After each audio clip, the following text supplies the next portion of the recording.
Livro dos Monstros, episódio de hoje, Coatl, Garra Rastejante e Ciclope. Regras do D&D 5e. Uma produção RPG Next.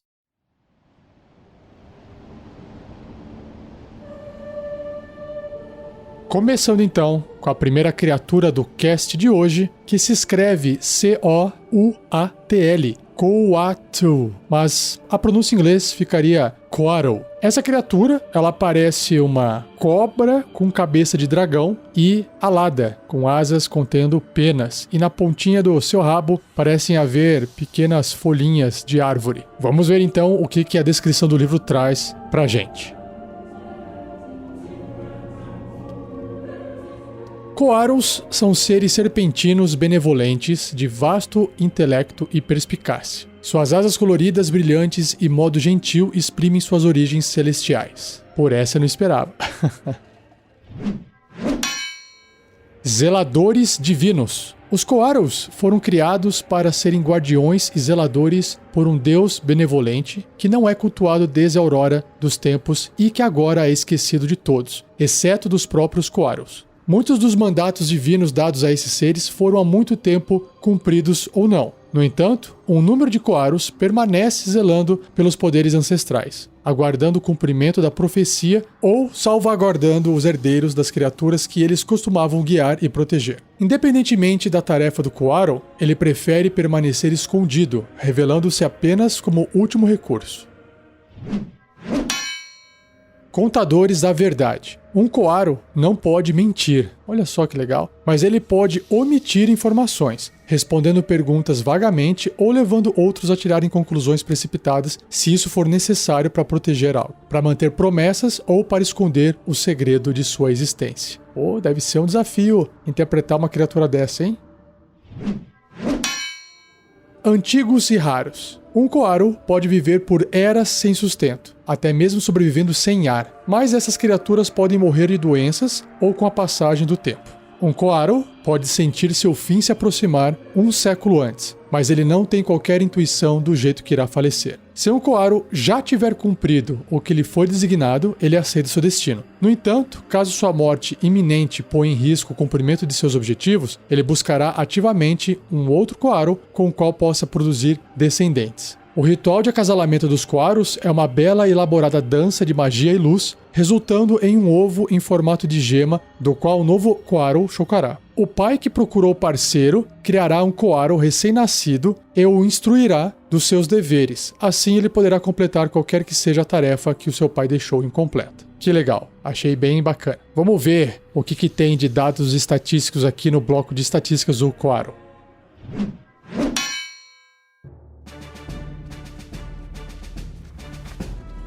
Então, no bloco de estatísticas do Coatl, diz que ele é um celestial médio, ou seja, ele ocupa um quadradinho ali do tabuleiro, ou ele é mais ou menos da proporção de um ser humano, o que é grande para uma cobra, mas é pequeno para uma criatura que tem uma aparência de dragão. E o seu alinhamento, a sua tendência é leal e bom, o que realmente, olhando para ele em aparência, não passa muito essa informação.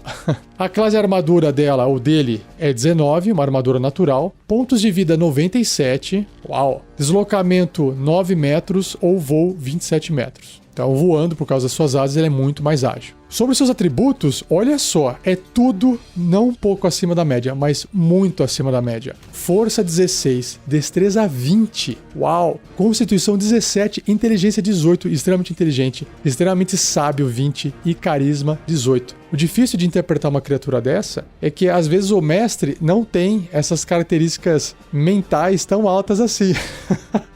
Pô, ter uma inteligência 18 é tipo um gênio. Sabedoria 20 é tipo um super sábio. E um carisma, então, nem se fale. Então, é difícil interpretar criaturas com esse nível de atributo. Mas continuando. Testes de resistência tem constituição mais 5, sabedoria mais 7 e carisma mais 6. É tudo bônus forte, né? Resistências a dano radiante. Olha só, dano radiante não causa dano total nele, apenas metade. E ele é imune a dano psíquico, aquele dano causado na mente, né? contusão, de que é pancada, não tem como causar nenhum tipo de dano nele com pancada, nem cortante e nem perfurante de ataques que não sejam mágicos. Então tem que ter uma arma mágica para conseguir causar esse tipo de dano. Sentidos, visão verdadeira, 36 metros. Uau, é o True Sight, consegue enxergar tudo, não tem nem como usar invisibilidade na frente dele. Percepção passiva de 15. Idiomas todos.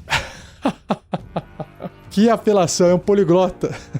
Telepatia 36 metros, caramba. E o nível de desafio dele é 4, legal. Concedendo 1.100 pontos de experiência para quem derrotá-lo ou matá-lo. Sobre as características, ele tem armas mágicas que diz o seguinte: os ataques com armas do Koaro são mágicos. Ah, tá, legal. Tudo é considerado mágico, porque ele é uma criatura mágica, né? Ele tem uma outra habilidade aqui chamada Conjuração Inata. Ele vai fazer magia. A habilidade de conjuração de um Koaro é Carisma, com CD, ou dificuldade de resistência de magia, 14. Então, se ele fizer uma magia que envolve um teste de resistência, o alvo dele tem que passar nesse teste de 14. Ele pode conjurar inatamente as seguintes magias, necessitando apenas componentes verbais, ou seja, ele só precisa pronunciar palavras mágicas, falar. Então ele pode fazer à vontade detectar bem e mal, detectar magia, detectar pensamentos. E 3 vezes por dia ele pode fazer bênção, criar alimentos, curar ferimentos, escudo arcano, proteção contra veneno, restauração menor e santuário. E 1 vez por dia, restauração maior, sonho ou vidência.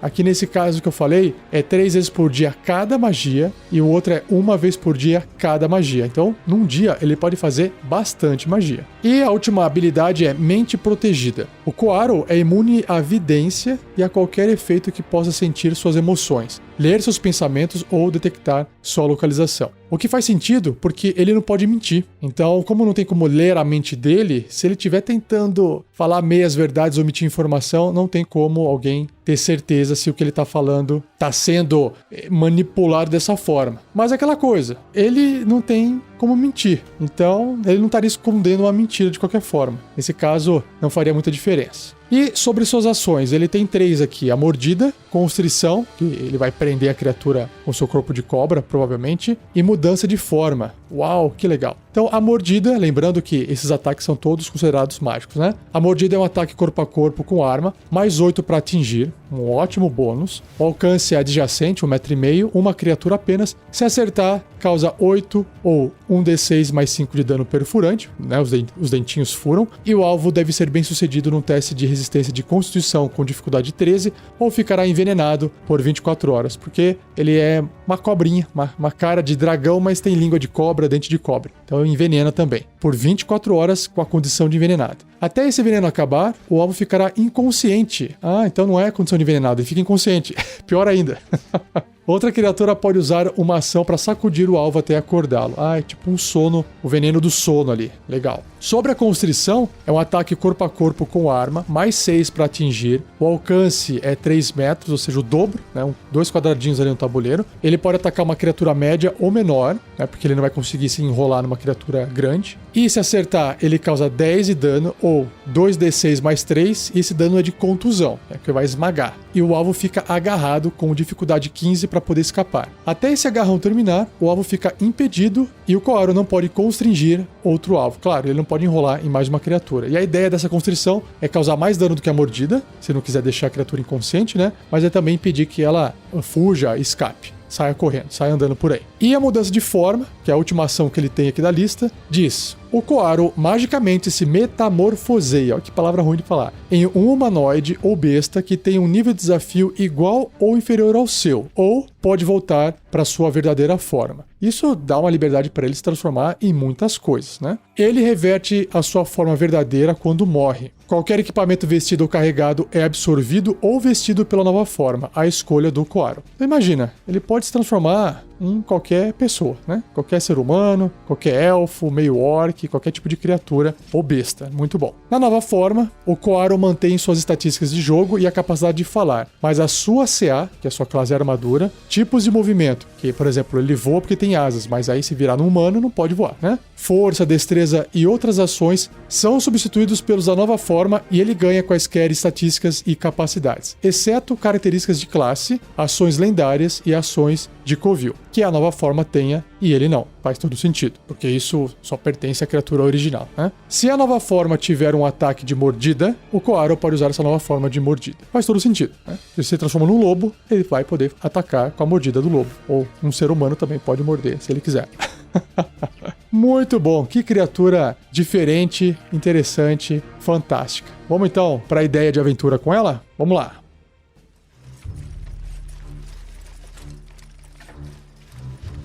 Ideia de aventura. Então vamos lá, eu vou pegar todos os tópicos do histórico do Coaro para poder criar essa ideia. Primeiramente, ele é um zelador divino, então ele vai zelar por alguma coisa, certo? Então imaginem que, para poder você montar a sua aventura, ele está zelando por alguma passagem ou até artefatos ou tesouros mágicos. E ele tá vivendo a vida dele lá, protegendo aquilo lá. E aí os aventureiros recebem uma missão, ou eles ouvem rumores de que existe um local que possa ter bastante itens mágicos. E é um local onde as pessoas vão e retornam de mãos vazias. Ninguém morre na volta, mas o pessoal acabou, os aventureiros acabaram ficando sabendo que, peraí, por que todas essas pessoas vão para um lugar e voltam sem nada? Na verdade, essa é uma história antiga que existia, que as pessoas tentavam buscar algum tesouro e na verdade voltaram sem nada, e aí o pessoal deixou de acreditar que havia tesouro em algum lugar. E aí os aventureiros resolvem ir atrás disso, porque de repente alguém passou essa informação para os aventureiros, de que existe tesouro em algum lugar. Um exemplo. E aí, chegando lá, o Coaro não se apresenta como Coaro. Ele vai se apresentar como qualquer tipo de criatura que possa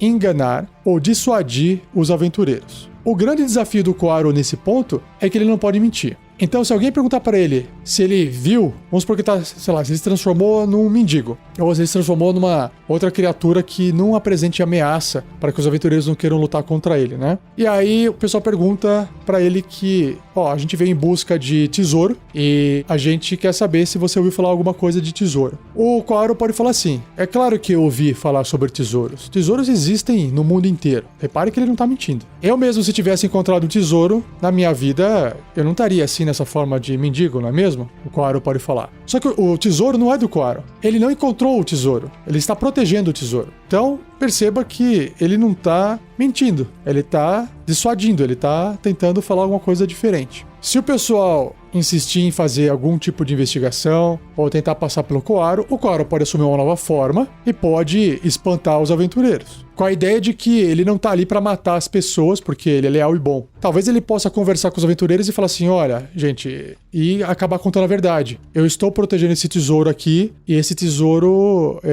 foi deixado aqui por fulano de tal, isso aqui não é de vocês não podem pegar, estou protegendo, etc. E aí, quando ele tá, talvez, contando e explicando, ele conta que sempre vem gente ali tentar roubar o tesouro, ele tem que estar sempre protegendo, etc. E aí pode aparecer um grupo de pessoas para querer roubar aquele tesouro do Coaro, e aí tem os aventureiros que estão ali no meio dessa situação. O que os aventureiros vão fazer? Será que eles vão ficar do lado do Coaro para defender o tesouro? Será que eles vão, tentar afastar aquelas pessoas que acabaram de chegar para não pegar o tesouro porque aquilo não é certo? E aí o pessoal não quer nem saber e quer pegar o tesouro de tudo quanto é jeito. Aí será que eles vão ter que usar força para poder repelir? Aí pode acabar acontecendo um combate. Ou seja, dá para ter uma discussão interessante, até beirando o filosófico ali com o Coaro, do tipo: olha, tem tesouro aqui, mas você não pode pegar. Ah, por quê? Tá aí parado sem fazer nada. Porque não é seu. Só o fato de estar aí sem ser utilizado, sem fazer nada, não significa que te dá o direito de pegar e usar algo que não é seu. Isso é uma discussão que a gente pode fazer para trazer nos dias de hoje, né? Porque as pessoas às vezes são assim: opa, achei um negócio aqui no chão, vou pegar para mim, ninguém viu, então vou pegar. Mas isso não é seu, alguém perdeu, alguém deixou aí. Eu acho que dá para criar essa ideia por trás. É só um gancho de aventura para você poder apresentar essa criatura e usar a habilidade de mudança de forma, de mordida e constrição se ele precisar entrar em combate, e principalmente todas as magias que ele tem: criar alimentos, curar ferimentos. O Coaro até pode se transformar de repente num curandeiro e usar suas magias como se fosse um curandeiro e não como se fosse uma criatura celestial, né? Porque aquilo lá é magia. Então ele inventa ali que ele tá fazendo um negócio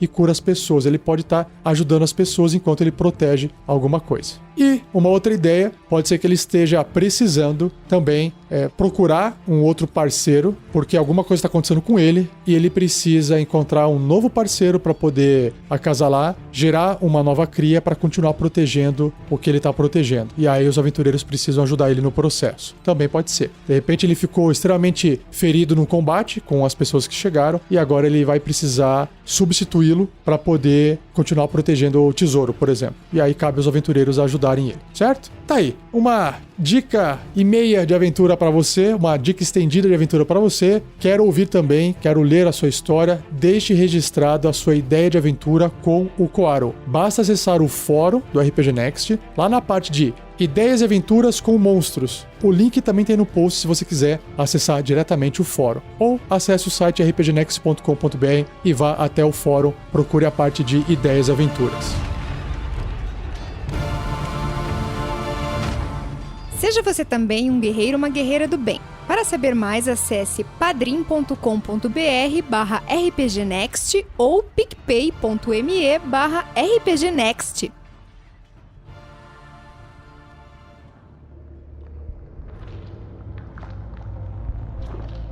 Próxima criatura é a Garra Rastejante, ou em inglês, Crawling Claw. E o que dizer da ilustração que tem no livro? É muito simples. Vocês devem se lembrar daquela mãozinha da família Addams, ou a mãozinha do Ash, do filme Ash contra Evil Dead. É uma mão cortada ali um pouco acima da altura do pulso, só que essa mão, ela tá podre. Ela tem unhas compridas, a pele enegrecida, como se fosse uma mão de um morto-vivo decepado. Provavelmente ela anda e vai fazer coisas com isso. Essa é a ilustração do livro.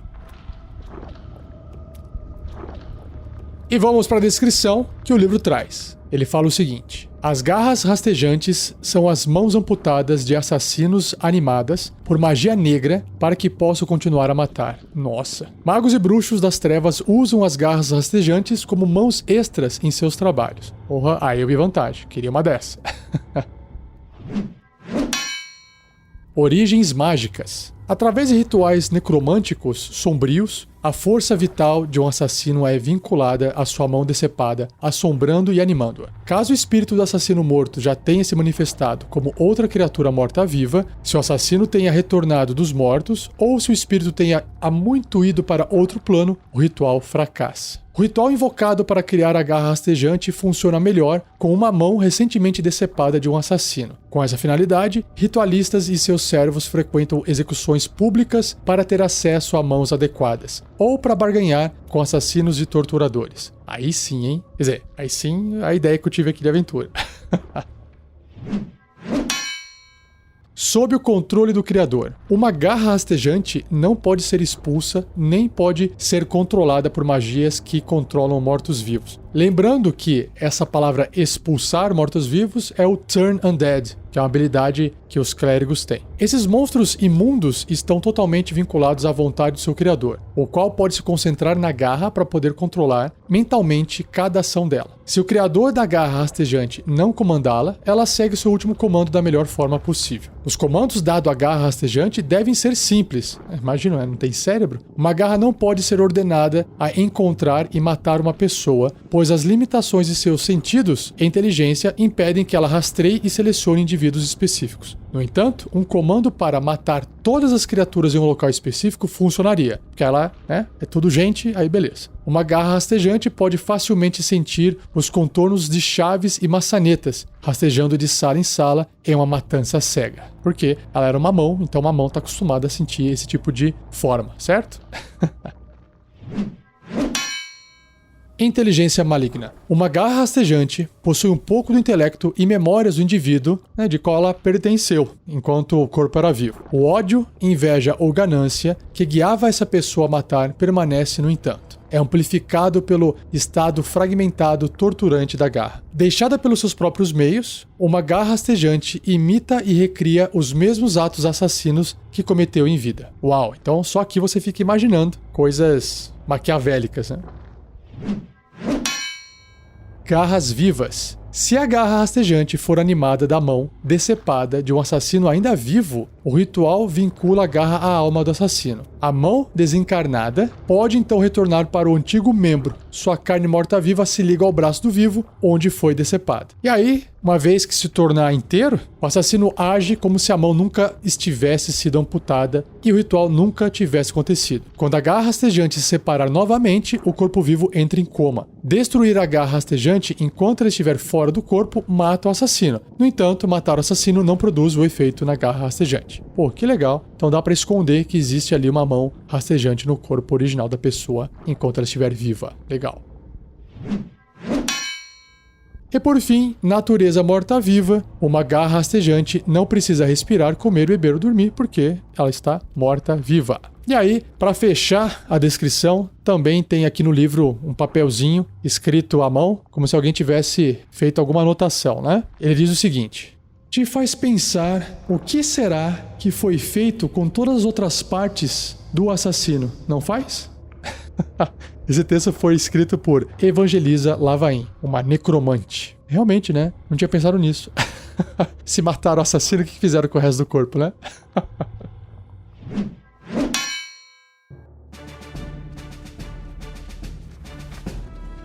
Bom, cheguei aqui no bloco de estatísticas da garra rastejante e diz o seguinte sobre ela. Ela é uma morta-viva, uma criatura morta-viva miúda, tamanho miúdo, em termos de jogo, né? Então é um tamanho menor do que o small, do que o pequeno, e o alinhamento neutro e mal. Classe armadura 12, pontos de vida 2, apenas 2 pontos de vida. Deslocamento 6, escalada 6. Então ela anda no chão e na parede normalmente.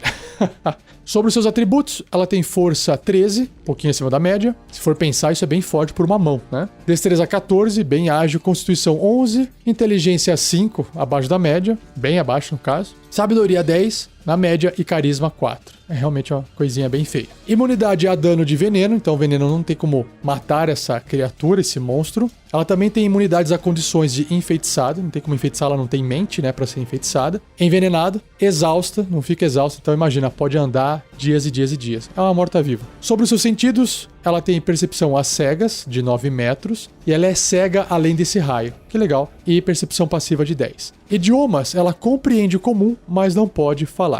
O nível de desafio dela é 0, mas como ela tem um ataque, ela concede 10 de XP, pelo menos, caso alguém mate ou derrote ela. Então perceba que realmente a intenção da garra nesse contexto aqui não é ser combatida para ficar dando XP para os aventureiros. Ela é muito mais um elemento narrativo, imagino eu. Uma habilidade que ela tem aqui é uma imunidade à expulsão, que é o Turn Undead, né? A garra é imune a efeitos que expulsem mortos-vivos. Legal, apesar de ser uma morta-viva. E as ações que ela tem apenas uma, que é um ataque com garra. É um ataque corpo a corpo, com arma, mais 3 para atingir, o alcance é 1,5 m, um alvo apenas, se acertar 3 ou 1d4 mais 1 de dano de contusão ou cortante. A escolha da garra. Então, a garra ou ela vai dar um soco, ou ela vai tentar cortar ali com as suas unhas.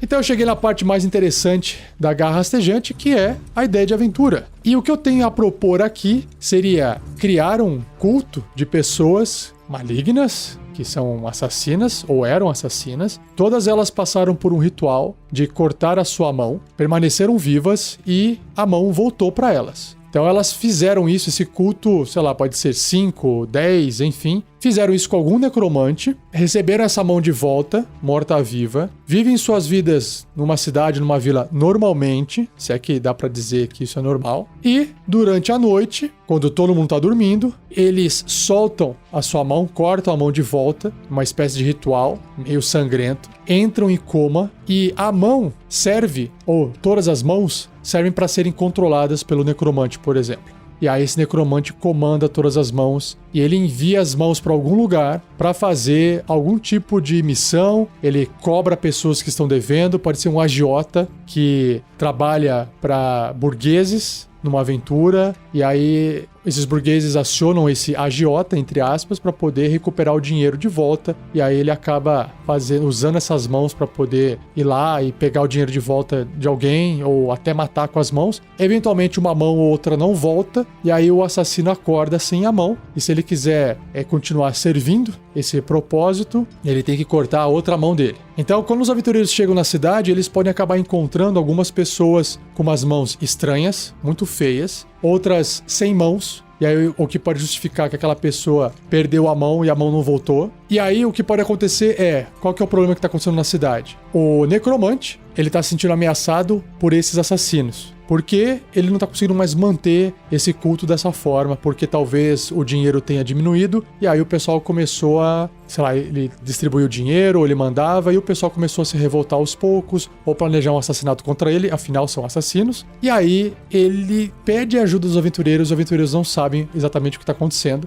Ele pode falar que ele, olha, eu trago dinheiro pra cidade, sou eu que sustento a cidade aqui vive por causa disso. Todo mundo meio que faz vista grossa porque acontece lá dentro, tem pessoas inocentes no processo, ou pelo menos pessoas que são cúmplices do que tá acontecendo, e aí ele tá perdendo o controle da cidade. E aí os aventureiros têm que ajudá-lo. E o que tá acontecendo? Olha, tem um grupo de pessoas ali que estão me ameaçando, e aí pode ser que eles sejam direcionados pra lutar contra os assassinos, né, que não deixam de ser assassinos, e aí pode ser que no meio do combate o pessoal conte essa história do que aconteceu com eles, e aí os aventureiros descobrem, ou não, que aquele prefeito da cidade, na verdade, um necromante que tava fazendo tudo isso pra poder extorquir, ganhar dinheiro. Mas aí fica aquela coisa, peraí, mas ele ajuda a cidade, tem gente que... imagina, traficante no meio da favela. É um criminoso que tá lá vendendo alguma coisa ilícita, e aí ele tá, ao mesmo tempo, protegendo a população que mora junto dele, e aí as pessoas meio que defendem esse criminoso. Eu acho que é mais ou menos a mesma ideia que dá pra fazer aqui com esse necromante prefeito, entre aspas, da cidade. Eu acho que isso daria uma boa aventura, até uma one shot legal aqui, bem interessante. Claro que faltariam criaturas para você poder colocar, para poder lutar. Olha só, se você imaginar que o Coaro, que foi a criatura citada anteriormente, estivesse protegendo o tesouro de alguém, imagina essas mãozinhas tentando ir pegar esse tesouro, ou tentando ir para algum lugar e tentar roubar ou atacar o Coaro. Um monte de mão, né? Porque se tiver um monte de mãozinha, esse monte de mão é capaz de matar uma criatura mesmo sendo forte, certo? Então tá aí. Quem sabe os aventureiros não consigam evitar que isso aconteça. Tá aí minha ideia de aventura. Não esqueça de escrever a sua ideia no fórum lá no RPG Next.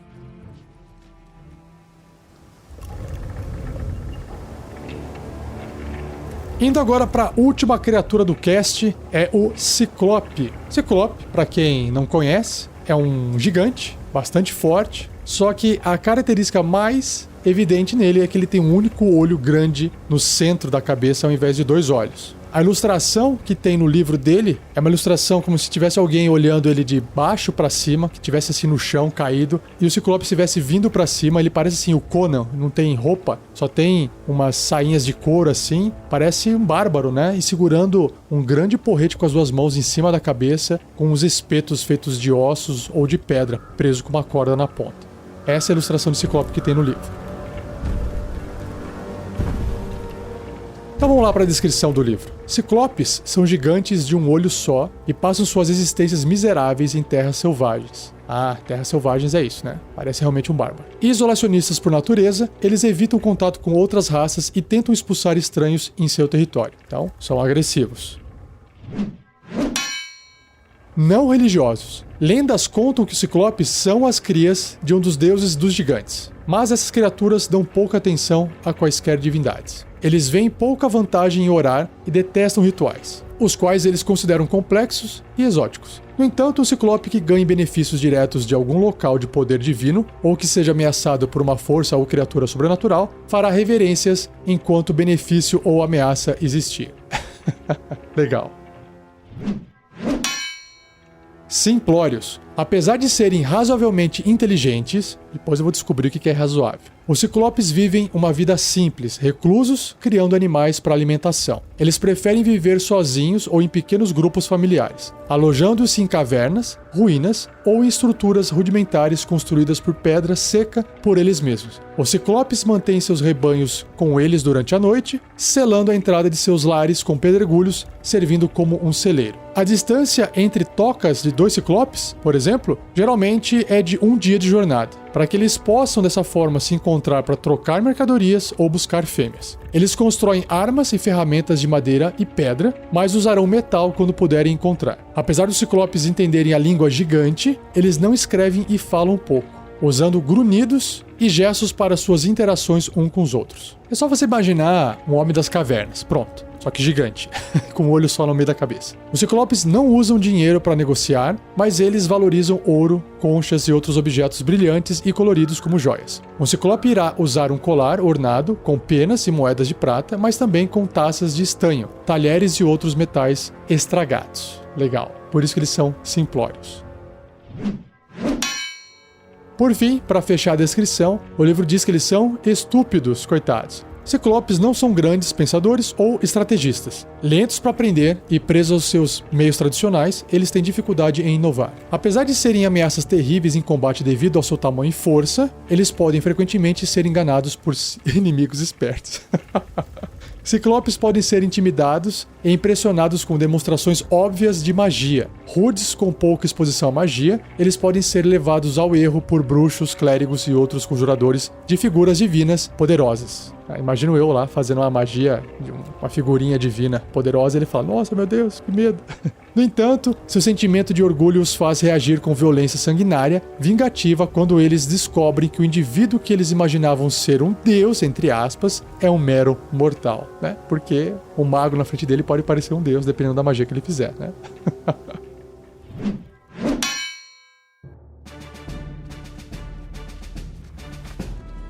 Então, bloco de estatísticas do Ciclope. Ele é um gigante enorme, ou seja, ele vai ocupar ali no tabuleiro, a base dele, 3 por 3 quadradinhos, tá? Maior do que um cavalo, por exemplo. Bem grande. Enorme é um gigante mesmo. Caótico e neutro é o seu alinhamento. Então perceba que ele não é maligno, né? Também não é uma criatura, um monstro bom. Então ele é neutro, mas é caótico. Então tem que tomar cuidado. Classe armadura 14, uma armadura natural. Pontos de vida 138, bastante ponto de vida. Deslocamento 9 metros. Beleza, então dependendo de quem estiver correndo dele, consegue fugir, né? Um humano fica correndo pau a pau com ele ali, né? Sobre os seus atributos, força, 22 de força, é bastante forte. Destreza 11 na média, constituição 20, muito alta. Inteligência 8, tá aí a sua falta de inteligência, né? Não é tão baixa assim, 8, mas é mais baixa do que a média. Sabedoria 6, bastante baixa. E carisma 10, tá na média. Sobre os seus sentidos, ele tem percepção passiva de 8, ou seja, não consegue perceber direito o ambiente à sua volta. Idiomas, ele fala apenas gigante, e o seu nível de desafio é 6, concedendo 2.300 de XP. Ele tem uma habilidade chamada Percepção de Profundidade Ruim. Por quê? Porque ele tem um olho só. Ele não consegue ver em perspectiva, né? Ele não tem essa noção do 3D, do espaço 3D direito. Então, o Ciclope tem desvantagem em qualquer jogada de ataque contra um alvo que esteja a mais de 9 metros de distância dele. Porque esse um olho só dele não ajuda.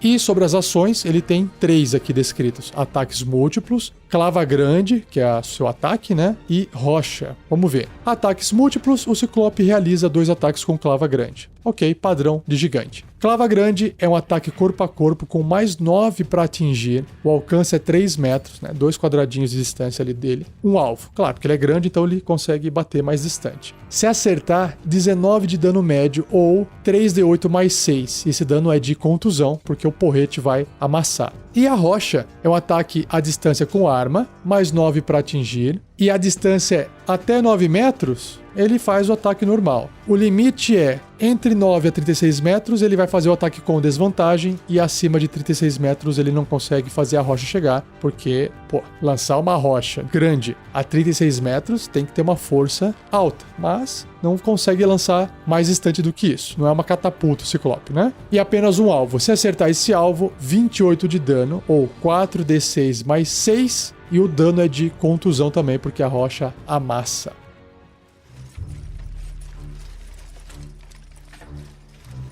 Ideia de aventura com o Ciclope. Imagine que os aventureiros estão viajando, passando por algum local, numa região mais rural, afastada das cidades, e um fazendeiro, uma pessoa que tem ali um terreno, animais, ele acaba conversando com os aventureiros e pergunta se os aventureiros não poderiam ajudá-lo no problema, em troca de comida, hospedagem ali na casa dele. E qual que é o problema? O problema é que tem gigantes criaturas que roubam os animais à noite, de vez em quando, e ele não sabe do que se trata. E aí os aventureiros vão falar, bom, a gente pode ir lá investigar. E aí eles vão investigar e descobrem que se trata de um Ciclope. certo? Nessa abordagem, não necessariamente precisa ser um ataque, não precisa ser um combate. Por quê? Cria uma cena onde o Ciclope esteja cuidando dos animais, vivendo a vida dele e não necessariamente, né, sendo agressivo. E cria uma forma de fazer os aventureiros poderem enxergar isso do Ciclope sem que o Ciclope os perceba, mesmo porque a percepção passiva do Ciclope é muito baixa, né? Então é fácil do pessoal se aproximar escondido, se o terreno permitir isso, sem que ele perceba. E aí os aventureiros têm como observar o comportamento do Ciclope e perceber que, apesar de caótico e fazer as coisas meio que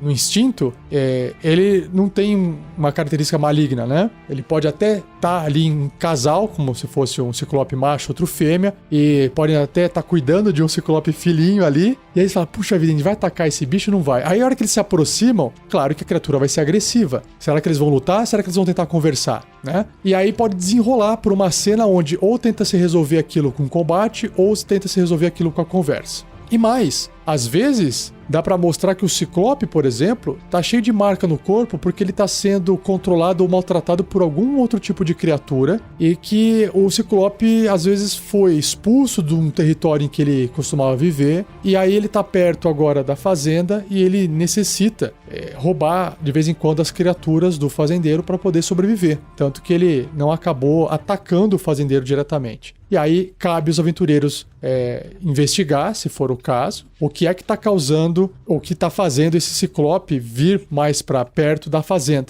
Se rolar o combate e eles acabarem matando os Ciclopes, mesmo assim eles podem encontrar essas informações, ou se eles ignorarem isso, eles voltam para a fazenda e falam, resolvemos o problema do Ciclope, tá aqui, sei lá, a cabeça dele, gigantes, podem trazer rolando, ou trazer um dente do Ciclope, não sei. Só que aí o que acontece? Os Ciclopes estavam, na verdade, cuidando daqueles animais e alimentando, talvez, um dragão pequeno. E aí esse dragão fala, ué, cadê os Ciclopes? Ah, mataram os Ciclopes? Quem que fez isso? E aí o dragão pode aparecer na fazenda e causar um outro problema atacando as criaturas. Aí sim vai atacar a família do fazendeiro. E aí os aventureiros têm que enfrentar, sei lá, um mini dragão, um dragão filhote ali, que é bem mais forte, imagino eu, do que um Ciclope. E aí vai ser um desafio bem maior para os aventureiros. Essa é a minha ideia. Se você tiver uma ideia interessante, escreva lá no fórum do rpgnext.com.br.